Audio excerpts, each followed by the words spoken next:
আসসালামু আলাইকুম। সংবাদে আপনাদের সবাইকে স্বাগত জানাচ্ছি। আমি ফিরোজ তোহা। শুরুতেই আরবে কেবলস সংবাদ শিরোনাম। বাংলাদেশের সর্বশেষ গুরুত্বপূর্ণ আপডেট সংবাদ আপনাকে স্বাগত। শুরুতেই সংবাদ শিরোনাম, পরে বিস্তারিত। শুরুতেই জানিয়ে দিব, আজ জাতিসংঘে বাংলায় ভাষণ দেবেন অন্তর্বর্তীকালীন সরকারের প্রধান উপদেষ্টা প্রফেসর ডক্টর মোহাম্মদ ইউনূস। জাতিসংঘের সাধারণ পরিষদের ৭৯তম অধিবেশনে শুক্রবার ২৭শে সেপ্টেম্বর বাংলায় ভাষণ দেবেন প্রধান উপদেষ্টা ডক্টর মোহাম্মদ ইউনূস। সংস্থাটির সদর দপ্তরে জেনারেল অ্যাসেম্বলি হলে নিউ ইয়র্কের স্থানীয় সময় সকাল ১০টায় এই ভাষণ দেওয়ার কথা রয়েছে। এরপর জানিয়ে দিব, দেশে ফিরেছেন আমার দেশ পত্রিকার সম্পাদক মাহমুদুর রহমান। শেখ হাসিনার নেতৃত্বাধীন সরকারের আমলে কারাদণ্ডপ্রাপ্ত এবং অত্যাচার নির্যাতনের শিকার দৈনিক আমার দেশ পত্রিকার সম্পাদক ডক্টর মাহমুদুর রহমান দেশে ফিরেছেন। শুক্রবার ২৭শে সেপ্টেম্বর সকাল একটি ফ্লাইটে তিনি তুরস্ক থেকে বাংলাদেশে এসেছেন।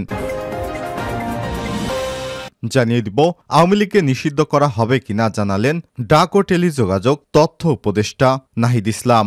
নানা মহলে আলোচনা সমালোচনা হচ্ছে আওয়ামী লীগের রাজনীতি নিষিদ্ধ করার অধিকার নিয়ে।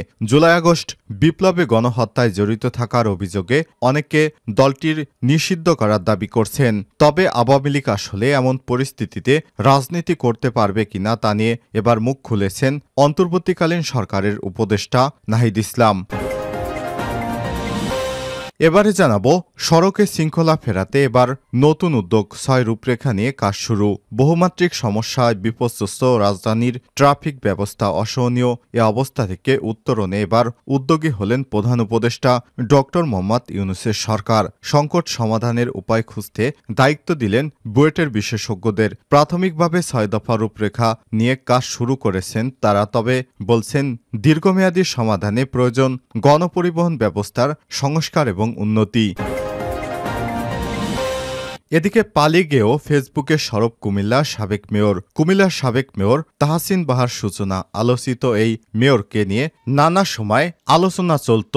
শেখ হাসিনা পালিয়ে যাওয়ার পর গত ২৯শে আগস্ট ভারতে রাতে পালিয়ে গেছেন সাবেক এই মেয়র। এখনও তিনি সামাজিক যোগাযোগ মাধ্যম ফেসবুকে সরব রয়েছেন। এবং সর্বশেষ জানিয়ে দিব, নাটোরে প্রাণ অ্যাগ্রোর কারখানা বন্ধ ঘোষণা। প্রতিশ্রুতির সময় বৈষম্য নিরসনে উদ্যোগ না নেয় শ্রমিকদের বিক্ষোভের মুখে নাটোরে প্রাণ অ্যাগ্রো লিমিটেডের কারখানা বন্ধ করা হয়েছে। মঙ্গলবার ১ অক্টোবর পর্যন্ত কারখানাটি বন্ধ থাকবে বলে জানিয়েছে কর্তৃপক্ষ। শ্রমিকদের বেশিরভাগ দাবি মেনে নেওয়া হলেও বেতন বৃদ্ধির দাবি না মানায় বৃহস্পতিবার ২৬শে সেপ্টেম্বর সকাল থেকে রাত পর্যন্ত সদর উপজেলার একডালা এলাকায় প্রাণ অ্যাগ্রোর কারখানা তারা বন্ধ রেখেছে, কারণ সেখানে ব্যাপক বিক্ষোভ চলছিল। প্রিয় দর্শক, জানা গেছে গত ৮ই সেপ্টেম্বর বৈষম্য বিরোধী আন্দোলন শুরু করেন শ্রমিকেরা। তাদের বিক্ষোভের মুখে বেতন বৃদ্ধি সহ নানা বৈষম্য দূর করতে বুধবার ২৫শে সেপ্টেম্বর পর্যন্ত সময় নেয় প্রাণ কর্তৃপক্ষ।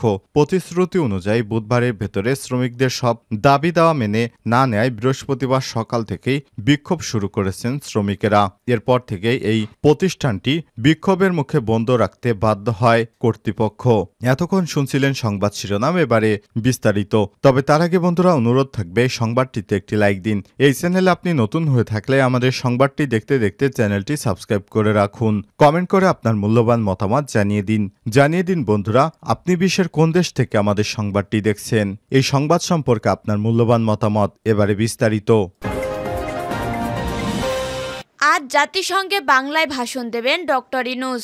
জাতিসংঘ সাধারণ পরিষদের ৭৯তম অধিবেশনে আজ শুক্রবার ২৭শে সেপ্টেম্বর বাংলায় ভাষণ দেবেন প্রধান উপদেষ্টা ডক্টর মোহাম্মদ ইউনূস। বিশ্ব সংস্থাটির সদর দপ্তরে জেনারেল অ্যাসেম্বলি হলে নিউ ইয়র্কের স্থানীয় সময় সকাল ১০টায় তার ভাষণ দেওয়ার কথা রয়েছে।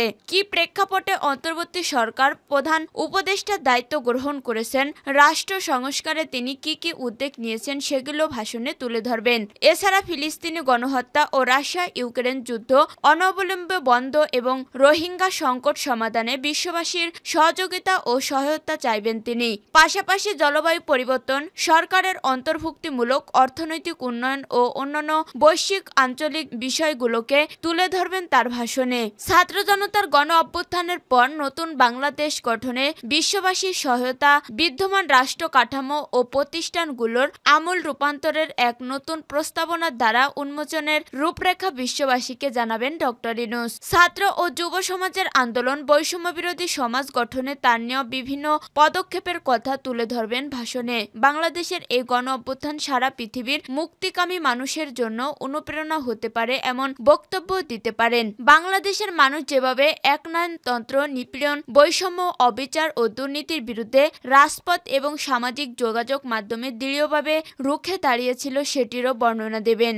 প্রধান উপদেষ্টা। তার বক্তব্যে বিগত 2 মাসে বাংলাদেশে ঘটে যাওয়া অভাবনীয় গণ অভ্যুত্থানের বিবরণ ও আগামী দিনে জনভিত্তিক, কল্যাণমুখী ও জনস্বার্থে নিবেদিত একটি রাষ্ট্র ব্যবস্থা গড়ে তোলার দৃঢ় প্রত্যয় বিশ্ব দরবারে তুলে ধরবেন। জাতিসংঘের সাধারণ পরিষদের ৭৯তম অধিবেশনে এবার বিতর্কের মূল প্রতিপাদ্য ঠিক হয়েছে, কাউকে পিছিয়ে রাখা নয়, বর্তমান ও ভবিষ্যৎ প্রজন্মের জন্য শান্তি, টেকসই উন্নয়ন এবং মানব মর্যাদার অগ্রগতিতে একসঙ্গে কাজ করা। দেশে ফিরেছেন আমার দেশ পত্রিকার সম্পাদক মাহমুদুর রহমান। শেখ হাসিনা নেতৃত্বাধীন সরকারের আমলে কারাদণ্ডপ্রাপ্ত ও অত্যাচার নির্যাতনের শিকার দৈনিক আমার দেশ পত্রিকার সম্পাদক ডক্টর মাহমুদুর রহমান দেশে ফিরেছেন। শুক্রবার ২৭ সেপ্টেম্বর সকালে একটি ফ্লাইটে তুরস্ক থেকে শাহজালাল আন্তর্জাতিক বিমানবন্দরে অবতরণ করেন তিনি। পরে বিমানবন্দরে সাংবাদিকদের সঙ্গে মতবিনিময় করেন ডক্টর মাহমুদুর রহমান। তিনি বলেন, পরাজিত ফ্যাসিবাদী শেখ হাসিনা বিদেশে প্রভুদের নিয়ে ছাত্র জনতার বিপ্লবকে নস্যাৎ করার চেষ্টা চালাচ্ছে। এই সময়টা সবার ঐক্য ধরে রাখতে হবে। তিনি আরো বলেন, উদ্ভট মামলা, অন্যায়ভাবে 7 বছরের সাজা দিয়েছে শেখ হাসিনা। শতাধিক মামলা রয়েছে আমার নামে। এসব মামলার আইনি মোকাবেলা করা হবে। আমার বয়স হয়ে গেছে, তবে জেল খাটার মতো মানসিক শক্তি আমার এখনো আছে। জেল থেকে মুক্ত হওয়ার পরও আরো বড় পরিসরে সবাইকে নিয়ে লড়াই করব। প্রসঙ্গত, শেখ হাসিনার আমলে গত দশকে মাহমুদুর রহমানের বিরুদ্ধে সারা দেশে 124টি মামলা করা হয়েছিল।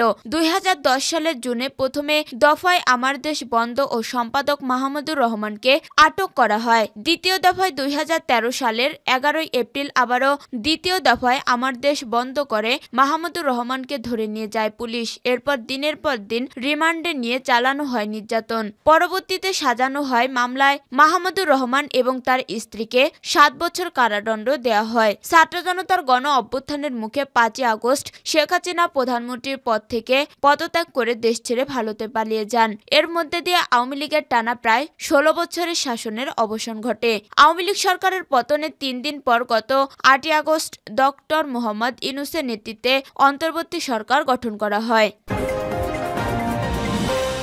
আওয়ামী লীগকে নিষিদ্ধ করা হবে কিনা জানালেন নাহিদ। নানা মহলে আলোচনা সমালোচনা চলছে আওয়ামী লীগের রাজনীতি করার অধিকার নিয়ে। জুলাই আগস্ট বিপ্লবে গণহত্যায় জড়িত থাকার অভিযোগে অনেকে দলটিকে নিষিদ্ধ করার দাবি জানিয়েছেন। তবে আওয়ামী লীগ আসলে এমন পরিস্থিতিতে রাজনীতি করতে পারে কিনা তা নিয়ে কথা ঘুরপাক খাচ্ছে।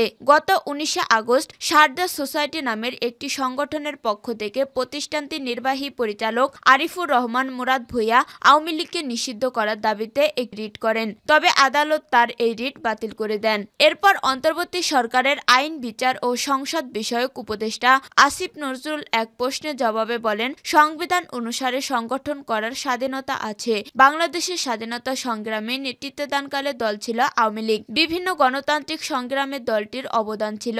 আওয়ামী লীগকে নিষিদ্ধ করা সমীচীন হবে না। আসিফ নজরুল বলেন, বিভিন্ন গণতান্ত্রিক সংগ্রামে আওয়ামী লীগের অবদান ছিল, কিন্তু গত 15 বছরে দলটি যা করেছে তা তাদের ঐতিহ্য এবং মুক্তিযুদ্ধের চেতনার সঙ্গে যায় না। আওয়ামী লীগ বাংলাদেশের ইতিহাসে এক বর্বরতম ফ্যাসিবাদ কায়েম করেছিল। দলটির এমন কর্মকাণ্ডের জন্য ব্যক্তিগত বা নেতাদের সামষ্টিক দায় থাকতে পারে, কিন্তু এজন্য আওয়ামী লীগকে দল হিসেবে নিষিদ্ধ করা সমীচীন হবে না। এবার এ বিষয়ে এক প্রশ্নের জবাব দিয়েছেন অন্তর্বর্তী সরকারের তথ্য ও সম্প্রচার উপদেষ্টা মোহাম্মদ নাহিদ ইসলাম। তিনি বলেন, ফ্যাসিজম ও গণহত্যার সঙ্গে জড়িত আওয়ামী লীগ, এখন তাদের বিচারের প্রক্রিয়া চলছে।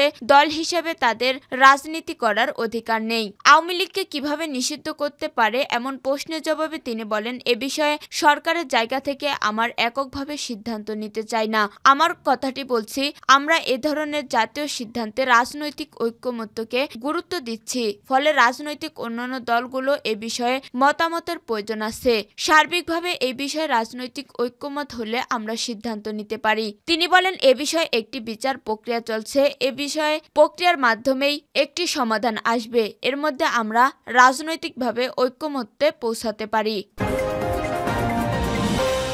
সড়কে শৃঙ্খলা ফেরাতে এবার নতুন উদ্যোগ, ৬ রূপরেখা নিয়ে কাজ শুরু। বহুমাত্রিক সমস্যা বিপর্যস্ত রাজধানী ট্রাফিক ব্যবস্থা অসহনীয় এ অবস্থা থেকে উত্তরণে এবার উদ্যোগী হলেন প্রধান উপদেষ্টা ডক্টর মোহাম্মদ ইউনূস। সংকট সমাধানের উপায় খুঁজতে দায়িত্ব দিলেন বুয়েটের বিশেষজ্ঞদের। প্রাথমিকভাবে ৬ দফার রূপরেখা নিয়ে কাজ শুরু করেছে তারা, তবে বলেছে দীর্ঘমেয়াদী সমাধানে প্রয়োজন গণপরিবহন ব্যবস্থার উন্নতি করা। সড়কের দুর্ভোগ যেন ঢাকাবাসী ভাগ্যের সঙ্গে ওতপ্রোতভাবে জড়িত।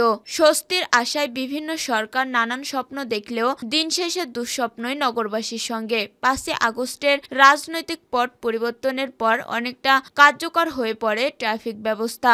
সংকট নিরসনের রূপরেখা দেশীয় ও স্বল্প খরচে সমাধানের পথে হাঁটতে চাইছে অন্তর্বর্তী সরকার। উপায় খুঁজে বের করতে প্রধান উপদেষ্টার দায়িত্ব দেন বুয়েটের ২ বিশেষজ্ঞকে। এরই মধ্যে তৈরি করা হয়েছে ৬টি প্রস্তাবনা। এতে বলা হয়েছে, ১. প্রধান সড়ক থেকে নিবন্ধহীন রিকশা, অটোরিকশা ও ইজি বাইক অপসারণ। ২. ট্রাফিক পুলিশকে আইন প্রয়োগে সক্রিয় করা। ৩. প্রতিটি রাস্তার মোড়ে ৫০ মিটার ও গুরুত্বপূর্ণ সংযোগ সড়কে ১০০ মিটারের মধ্যে যানবাহন পার্কিং না করা। ৪. নির্ধারিত স্থানে সুশৃঙ্খলভাবে যাত্রী উঠানামা নিশ্চিত করা। ৫. কম ব্যস্ত সিগন্যালে ২ থেকে ৩ মিনিট এবং ব্যস্ত সিগন্যালে সর্বোচ্চ ৫ মিনিট সিগন্যাল সাইকেল নিশ্চিত করা। ৬. তাৎক্ষণিক সমস্যা সমাধানে ৬ থেকে ৮টি ভ্রাম্যমাণ ট্রাফিক মনিটরিং টিম গঠন করা। বুয়েটের দুর্ঘটনা গবেষণা ইনস্টিটিউটের সাবেক পরিচালক ডক্টর মোহাম্মদ হাদিউজ্জামান বলেন, সড়কে ট্রাফিক পুলিশ রেখেই সমাধানের পথ খুঁজতে হবে। আমাদের যে পরিমাণ বিশৃঙ্খলা ব্যবস্থাপনা আছে সেখানে ব্যাকরণ কাজ না করে আধুনিক কিছু চাপানো যাবে না। আমরা যেটি চিন্তা করছি সেটি হচ্ছে অনেকটা semi automated flexible signal light বলছি। এখানে অটোমেশন থাকবে, আবার সেই সঙ্গে ট্রাফিক পুলিশ ম্যানুয়ালি এই টাইম পরিবর্তন করতে পারবে। এই ট্রাফিক ব্যবস্থাপনা দেখভালের মূল দায়িত্ব পালন করবে ঢাকা সড়ক পরিবহন সমন্বয় কর্তৃপক্ষ, আর বাস্তবায়নে থাকবে ট্রাফিক পুলিশ বিভাগ। এই পরিকল্পনা কতটা সুফল আনবে এমন প্রশ্নে আশাবাদী পুলিশ। ঢাকা মেট্রোপলিটন পুলিশের ডিএমপি অতিরিক্ত পুলিশ কমিশনার খন্দকার নাজমুল হাসান বলেন, যখন কোনো সিগন্যাল অভ্যস্ত করা হবে, একজন কনস্টেবল পুরো ট্রাফিক সিগন্যালটা কন্ট্রোল করতে পারবে। যেখানে বর্তমানে ৫ জন কাজ করবে, তবে মানুষ অভ্যস্ত হয়ে গেলে বাকি ৪ জন অন্য বাকি কাজগুলো দেখভাল করতে পারবে। তখন মানুষ ইচ্ছে করে সিগন্যাল অমান্য করবে না। পুলিশ আইন প্রয়োগ করে কখনই ট্রাফিক সিস্টেম উন্নতি করতে পারবে না। চালক বা যাত্রী যদি আইন মানে তখন পুলিশ আইন প্রয়োগ করতে সুবিধা হবে আর ট্রাফিক সিস্টেমও উন্নত হবে। বিশেষজ্ঞরা বলছে, দীর্ঘমেয়াদী ঢাকার ট্রাফিক ব্যবস্থার শৃঙ্খলা ফেরাতে প্রতিদিনের প্রায় ২ কোটি ট্রিপের ৭০% নিশ্চিত করতে হবে বাসে। রাষ্ট্রের একক মালিকানায় চালাতে হবে সব বাস।